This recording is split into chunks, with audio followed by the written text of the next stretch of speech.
All right, so I finished It, the novel, and I'm going to just be talking about this here, sort of unscripted, because I didn't really take any notes, because today I decided to listen to this as I was walking outside to the store, and because a lot of the country right now is sort of in lockdown, there were not many people out there. And I thought this would be a good way to just finish off this book listening to it outside. I guess I didn't put a little intro thing in today. If I did, it would be, "You got a friend in me." That would be it. But this was interesting because I haven't said this yet, but my hometown that I live in right now reminds me a lot of Derry, just in a lot of different ways. There are trains, and we have a body of water running through the town, which doesn't smell very nice, and floods sometimes. We have all kinds of problems with the sewers here. There's a lot of places in the neighborhood that are kind of run down close to where the railroad tracks are. So it was an interesting sort of surreal experience listening to this outside as I was listening to the last chapter. So the reason I'm doing it this way as well is a little bit selfish, because when I do my book review of the whole book, I will be reusing some of these ideas, but I'm just basically talking unscripted right now to just sort of get my thoughts out there. So, I really liked this epilogue.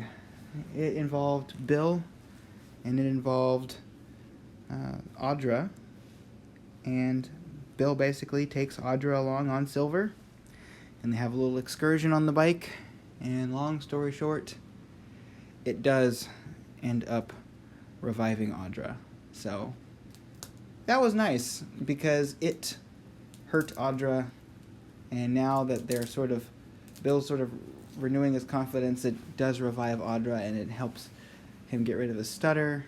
And he is forgetting the town, but he's also having a positive experience with Audra, and he's remembering all these things. It was emotional. It was it was a happy, bittersweet type thing. So basically that was about one of the best endings I could have hoped for this. But I do have to say something, which is The Shining is my favorite Stephen King novel.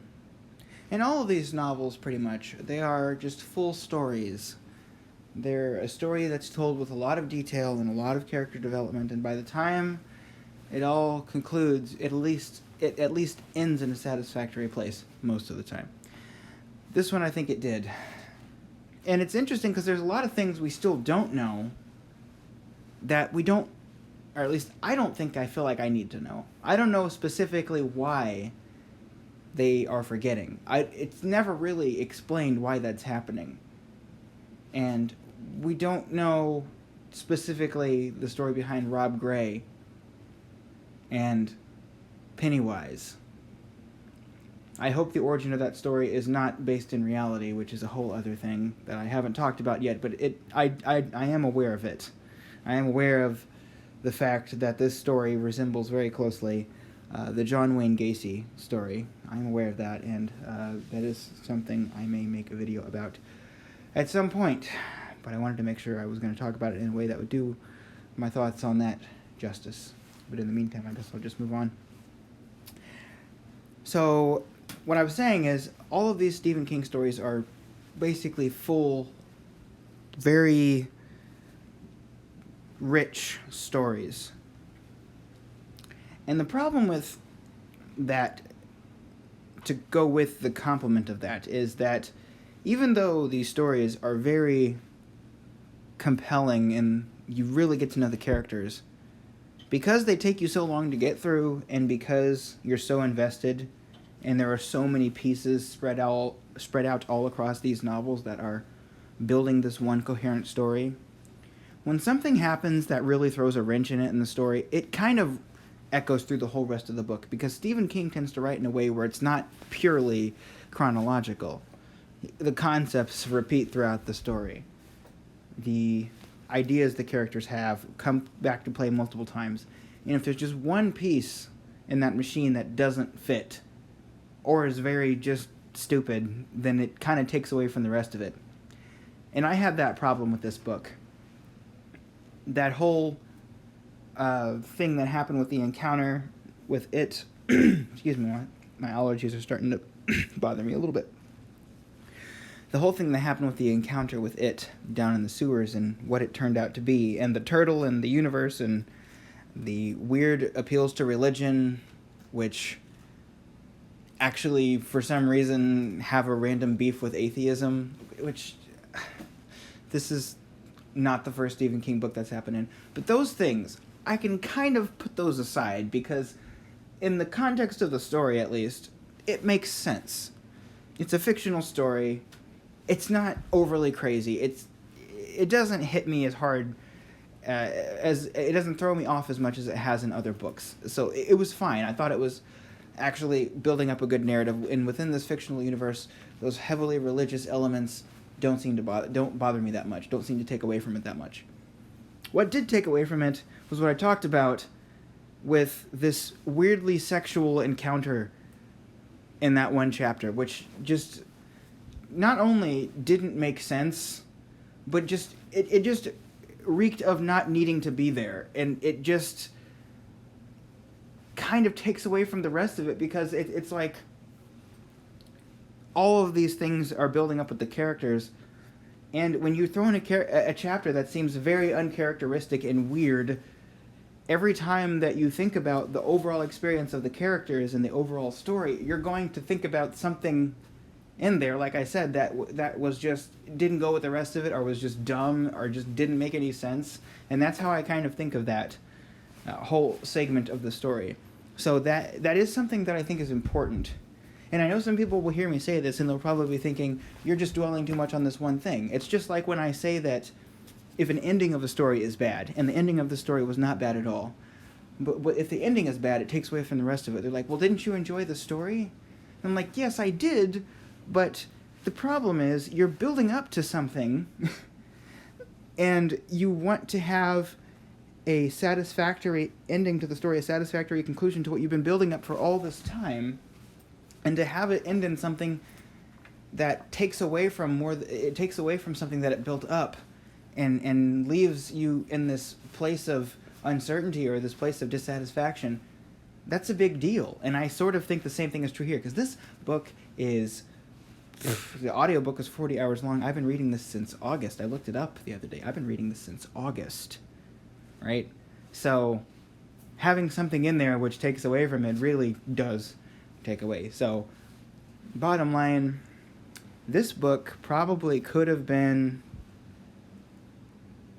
on my list probably as good as The Shining, which is my favorite Stephen King novel, if it wouldn't have been for just these few things.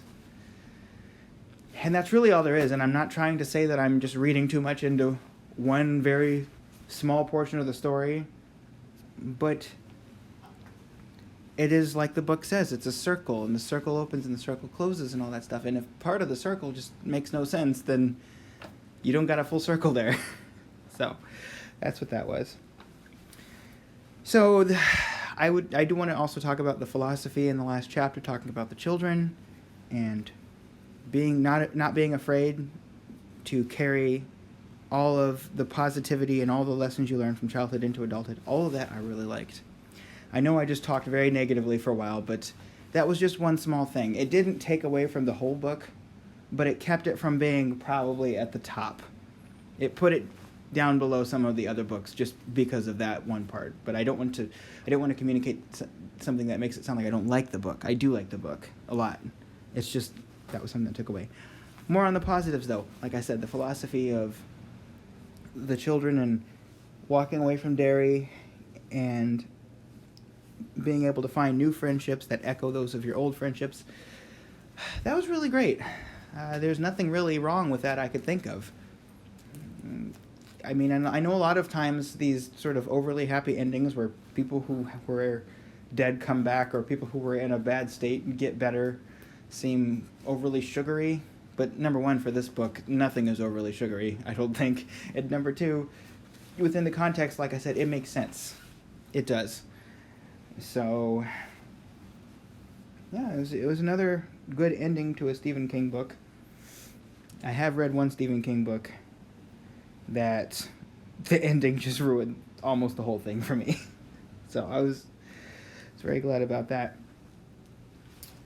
I am glad I read this, and now I'm glad I can watch the movies and I can do this book review. I'm unsure whether I'm going to just go ahead and finish the book review first before I watch any of the movies, or watch anything else about the book, or read anything online now that I have my spoiler alert turned off. So I don't know what order I'm going to do this in. I guess I'll decide as it goes, but I'm really glad that this book was not spoiled for me. This is just a short little thing I need to say about that too, because with Stephen King books especially, guys, when you've got people reading things that take them weeks / months / the better part of a year, it's really important to allow those people to read things on their own time and not spoil things for people, because if someone spoils something for you in a Stephen King novel, even if you're reasonably close to it in the book, that might be like 200 pages before you get to that. And you're going to spend all 200 of those pages knowing what's coming, and it's not going to surprise you as much, and you're not going to have the same payoff.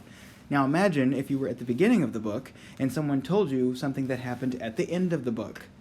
And you spend that whole entire book where you're supposed to be building up these things in real time like the author wanted, you're spending that whole time understanding already what's coming.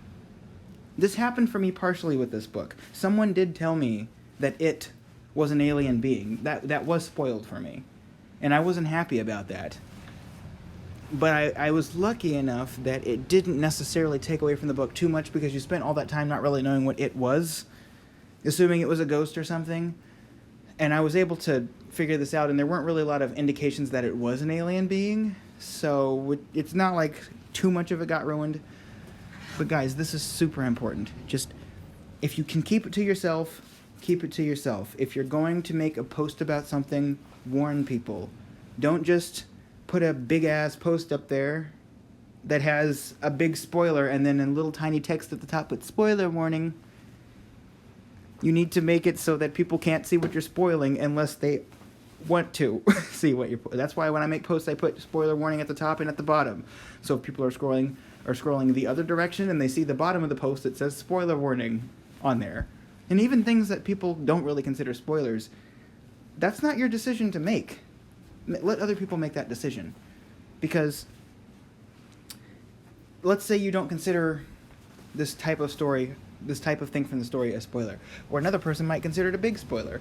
The whole point is, some people like to keep certain story elements away from themselves, like when they like to go into this book blind, totally blind. And in those scenarios, you need to respect those people and let everyone make their own choice about what they do and don't want to know about a story. I think that's super important. I believe in that wholeheartedly. And this book especially, I spent the whole book not knowing what happened to it at the end. I didn't know until I read it, and that was great. Because I did not know if they were going to actually kill it, or if they were going to all die and it was going to live, or if we were going to get to the end of the book and they thought they killed it and then it actually returned. So I'm glad that I got this the way I did. I also need to talk about here the little thing we got about don't look back, because it's almost like saying we don't really know what happened to Derry after this, but that's okay. And I like that. I like ambiguity sometimes. I think it can be done really well.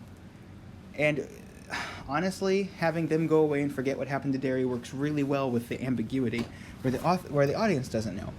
Because if Stephen King would have been like in the last few pages, but it would return again, unknown to the main characters, like, oh god, I would hate that so much. That would be so stupid. I'm so glad he didn't do that.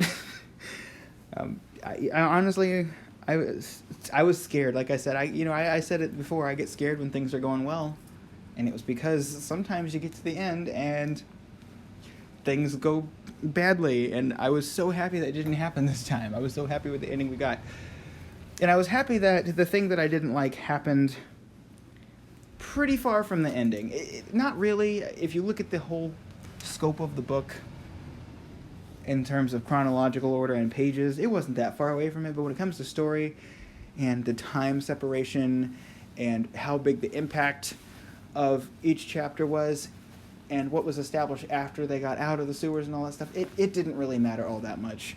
So I'm glad about that. Overall, I like this. I just I'll tell you, there's just a couple things that just prevented it from being perfect in my mind, because this book was damn near perfect, I thought. But it's just I've detailed these things as I've gone through the story. There's just certain things that I was like, God, why does he keep doing this? And it's just it just prevented it from being up there. Favorite Stephen King novel, still The Shining. If you haven't read The Shining, I would read it. I think it's a fantastic book. And I do also think that I might do a chapter-by-chapter review of The Shining, which would be shorter, because that book is less than a third of the length of this book. That's not true, actually. It's about a third of the length of this book. A little over a third, actually. It's 15 hours in the audiobook. This book was 40 hours, so it's about a third. Okay, so that's all, really. This wasn't even the longest Stephen King book out there. The Stand is much longer, but I read that book. It's weird. I read that book over a period of like 3 weeks, and I read this book over a period of September, October, November, December, January, February, 8 months. So the better part of a year I spent reading this. And so it's interesting. I don't know what I would give it out of 10, but I still have to do an entire book review, I guess. And I'll use a lot of the same ideas here. But this last chapter, the epilogue, I would rate it pretty high. I'd put it probably about a 9. Would have been a 10 if it weren't for that random religious stuff thrown in there. It's just weird. Anyway, I will rate the whole book and review the whole book soon, hopefully. And then I'm going to watch them movies. Yeah, I've been avoiding those for a long time. Been avoiding those movies. You ever tried avoiding something for 8 months? Yep, it's difficult. But there are now 3 movies I'll be able to watch. The original miniseries, which I guess is also considered a movie miniseries, huh? And then there's It Chapter 1 and It Chapter 2. That came out in 2018 and 2019, I think. So, alrighty. That's really it. Thanks for being with me on this journey. This concludes my chapter-by-chapter reviews of It, the novel, by Stephen King. And, yeah, leave a comment about the whole book now on this video, because I'm done with it. So, alrighty. Hope you all have a fantastic day. Thank you for joining me on this journey.